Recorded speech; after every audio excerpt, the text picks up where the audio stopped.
భక్తితో అరమరికలు లేకుండా సంతోషంగా ఉండేటటువంటి వాళ్ళు సద్గుణోపేతులు ఎక్కడున్నారో అక్కడ భగవానుడు ఉంటాడు తప్ప కామంతో ఉండేటటువంటి వాళ్ళు ఎప్పుడూ కోరికలతో ఉండేటటువంటి వాళ్ళు ఉన్న చోట భగవానుడు ఉండలేడు.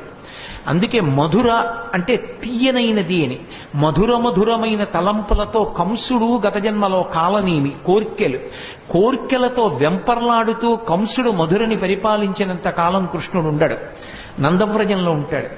కంస సంహారం అయిపోతే అదే కృష్ణుడి చేతిలో కంసుడు మడిసిపోతే మధురానగరంలో ఉండిపోతాడు.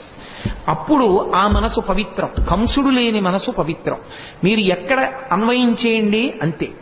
అందుకే కాముడు ఉన్న చోట రాముడు ఉండడు అంటారు.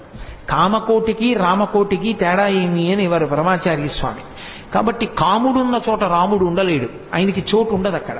రాముడున్న చోట కాముడు ఉండే అవకాశం ఉండదు. భగవత్తత్వమునందు